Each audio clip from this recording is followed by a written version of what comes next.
Rick Wakeman was on this stage, right? And now me. No, I love that. Thank you. Thanks for doing this. He does a great Passover Seder, too, if you haven't been. It's boss. So yeah, I brought out the stool because I just banged out notes once I saw the theme of the event is solutions at scale.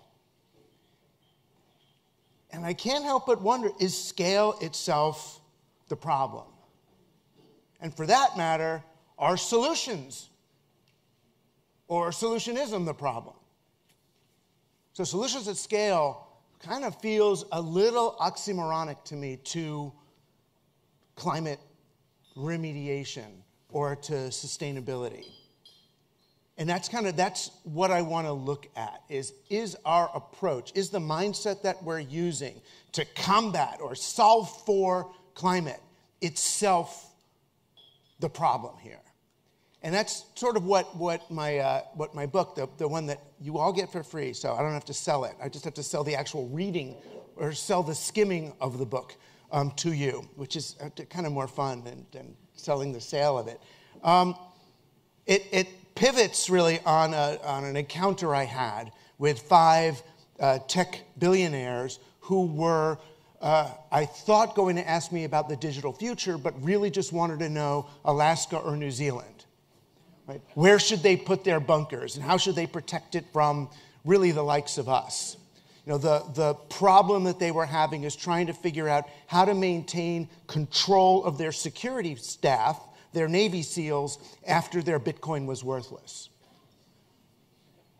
And it's a real problem, right? It's a problem because the way that they're thinking about the world is, how do I earn enough money to insulate myself from the reality I'm creating by earning money in this way? Right? How can I use technology to protect myself from the externalities of my technology? And they sound to me like addicts. That's the addict thing. And I get it, right? You start taking, an SSRI because of the stress at work, but then you need something to sleep at night because the SSRI has got you jazzed, but then you need something else to wake up in the morning, and then you need this, and then you need that. And we keep adding on just one more thing, And there's this kind of false ideal of we're just going to start fresh, right? Let's just go to Web 1 isn't working. Let's just level up to Web 2. And Web 2 is all social media and surveillance. All right, we'll just go up to Web 3, right? We'll just somehow rise from the chrysalis of matter into this pure consciousness, digital place, right? We can just escape one way or another and start fresh. Whether we're building Neom, or we're going to build a town outside Sonoma, or I'm going to get a new server for me and my family to run around with nothing from below the waist. And the premise is that these folks, the kind of techno-solutionist, escapist, billionaire survivalist use, is that they can somehow escape from this, that they can successfully insulate from this, that they can somehow start fresh, version 2, terra firma, ex nihilo, right? Rise from nothing. And the other last main premise is that the rest of us are dumb and worthless and can be left behind. When you are building a rocket ship to colonize Mars, it's not with the idea of taking humanity with you, right? It's more with the idea of leaving us behind. When you build a protected estate in Hawaii or New Zealand, it's not to embrace humanity, but to accept what they believe is the inevitable decline of this society. And the question then becomes, do I have enough money or enough stuff to be on the kind of the winning side of that? And yes, we all understand it's preposterous. You can't get away. Settling Mars would be harder than settling a post-apocalyptic, post-nuclear Earth, right? It just doesn't work. And we can see as the dumb people down here that these billionaire guys are friggin' crazy, right? But the techno-solutionist approach to a great big scaled climate solution is just as conceptually preposterous. And we need to embrace that. It's the same thing. We've been fucking up the world and doing all this horrible stuff, but there's a new tech, right? Yes, trucks make awful carbon gas pollution thing, but we've come up with something we can put on the back of the truck to capture the carbon, right? Yes, we've got to send some kids into mines in the Congo to get the rare earth metals to make the thing, but one day soon, we will be able to actually make the thing in a sustainable way. Right? Yes, let's all use electric cars and you'll all get to drive free energy as much as you do now. No, the actual total end-to-end carbon footprint of that car is still also unsustainable, but we're doing the research and development so that someday soon this will actually work. Right? We have a clean slate. We're going to have a new grid, a new this. We're going to build a house, the place at Solano. There's a new thing, a next thing. Oh, it's AI is the one. We said it was crypto. We said it was VR. We said it was the internet. We said it was the web. We said it was the chip. But it's actually AI is finally, this is really, really, really, I promise, really the one. Right? It's not just a new skin on a Google search engine. Right? It's not, I promise. No, it's really, really, really, really the thing.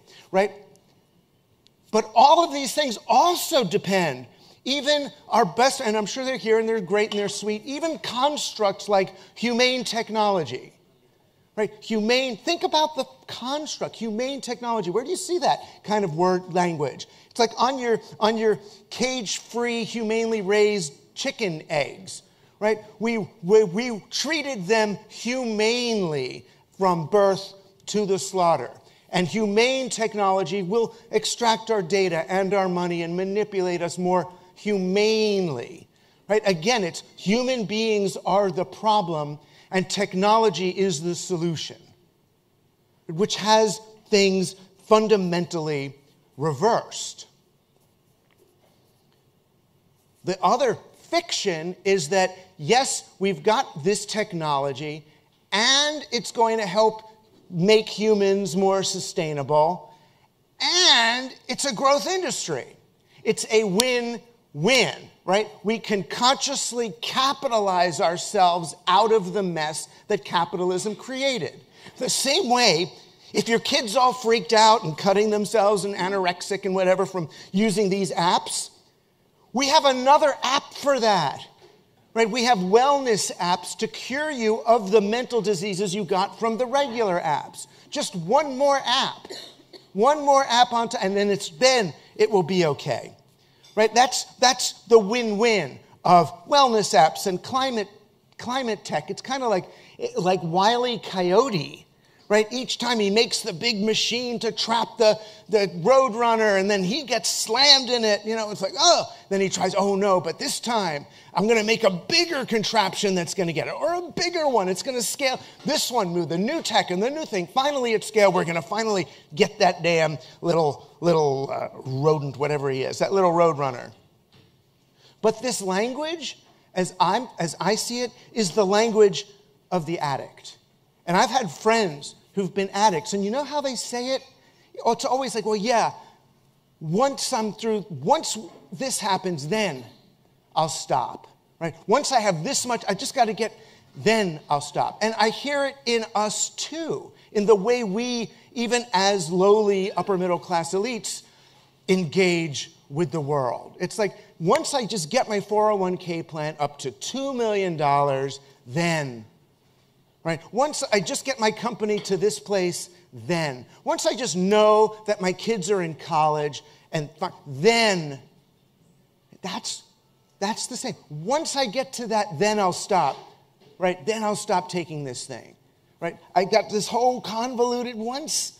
There is no then. Right? There is no later. That's what this whole Climate Week is trying to say. It's now. Right? There's no more ends justifies the means struggle. There's no more if then. There's just now. It's just actually happening.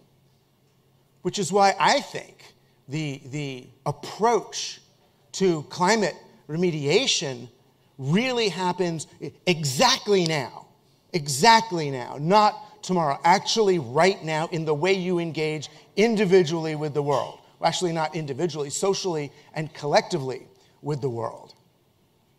Right? The billionaire idea, the ones that I met with, is how do you make enough money to escape from everybody else? Because everybody else is going down. How do you be in the special techno lifeboat? Right? Or the good billionaire is how do we build a giant techno lifeboat for all of humanity? I think the more logical approach is how do you meet your neighbors and take some of the weight and dependence off this giant, brittle, global scaled supply chain to begin with? I mean, the simplest example would be, my daughter just graduated high school. We got the big portrait of her, her graduation picture. I had to put it up on the wall. I don't have a drill. What does any of us do if you don't have a drill? You go to Home Depot, get a minimum viable product rechargeable drill for $49.95, right? You use it once to drill the hole. You put it in the garage. By the time you take it out again next year or 2 years later, it doesn't even recharge and you throw it out. So you sent kids into the rare earth metal mines to get the molybdenum or whatever they use, or cobalt, to make the rechargeable battery, and all the carbon production to make this drill. You use it once, and then you throw it out, and it ends up on a toxic waste dump in Brazil, where some other kids are going to pick at it and get poisoned and environmentally destroy us all. Or, what could we have done? You go down the street to Bob's house, because Bob is always out fixing things. He makes doors, he has routers, you hear noise there all the time. Bob, I know this is the hard part. Bob, may I borrow your drill? Right? There's a whole lot of problems in that. Right? First off, if I ask Bob, can I borrow your drill? Not only will he say, yes, Doug, you can borrow my drill. This is a big fuck-ass metal drill that plugs in the wall like God intended. It goes backwards and forwards and lots of speed. Yes, you can borrow my drill. Not only that, but Doug, you're a little nerd. You don't know how to drill. You don't know how to find a stud. I'm coming over to your house and I'm going to drill the hole for you. Then he's going to come over to my house. He's going to drill the hole for me. And I'm thinking, Sunday I'm supposed to have a barbecue at my house. And I didn't invite Bob to my barbecue. I've got my own friends. My relatives, whatever. Now Bob's going to smell the porterhouse steak coming over to his house, and he's going to think, I just drilled a hole for Doug, and he didn't invite me to his barbecue. So I'll invite Bob to my barbecue. Now, if I invite Bob to the barbecue, what about the other neighbors are going to see that I invited Bob? And they're going to wonder, why does Doug have Bob at his barbecue and not us? Before long, the whole block is going to want to be having a party and enjoying my house and my barbecue and be friends. Or Bob's going to say, Doug, I drilled a hole for you and you're kind of a nerd. My daughter's having problems in her algebra class. Would you come over Friday night and help her with her algebra homework and show her? And I'm going to go over there and they're going to give me brownies and his wife's going to turn out to be nice. And then his wife's going to become friends with my wife and they're going to start going out shopping and doing stuff together. But this is the nightmare, right? This is the problem. And the beauty of it is if we start borrowing these tools from each other and then we realize, we only need one lawnmower on this block. We each have our own lawnmower. Why do we do that? Why don't we have one lawnmower and share it? I only mow my lawn 2 or 3 hours a week, more than enough for everybody. So now we're sharing tools, we're hanging out, we're having block barbecues. And it ends up kind of shrinking our dependence on top-down, capitalist, whatever. We're consuming less, right? We're producing less. And someone, when I mentioned this at a business conference, I've done it like 2 or 3 times now, someone invariably gets up and says, well, yeah, but what about the drill company? I know, it sounds like, what about the drill company? What about the employees of the drill company? What about the shareholders of the drill company? If everybody's all sharing, what's going to happen? Right. So the S backwardsness of our reality at scale finally comes clear. We are living at the mercy of an exponential growth economic operating system that we have accepted as conditions of nature, but is actually incompatible with a digital media environment. That's the industrial mechanism, right? Expand and grow, colonize new regions. We've colonized the planet. It's done. Right? We're in post-colonial now. And so now we're looking, we can colonize human attention or colonize DNA or colonize the genome or colonize children or colonize culture. No, it's a convoluted business model, a convoluted obligation to do things at scale, or it seems as if they don't exist. And that's true personally. If you're not Taylor Swift, if you don't have 1 million likes, you're not alive. And same business-wise. If you're making pizza in a town for people and loving making pizza, you're the failure. You've got to rise one level above and be running a pizza chain where other people get to make the pizza. But I'm saying the making of the pizza is actually the fun part. That's what wealthy people do when they retire. They do all the things that they've been trying not to do through the rest of their career. Gardening, touching the ground, touching the food, caring for people, nurturing.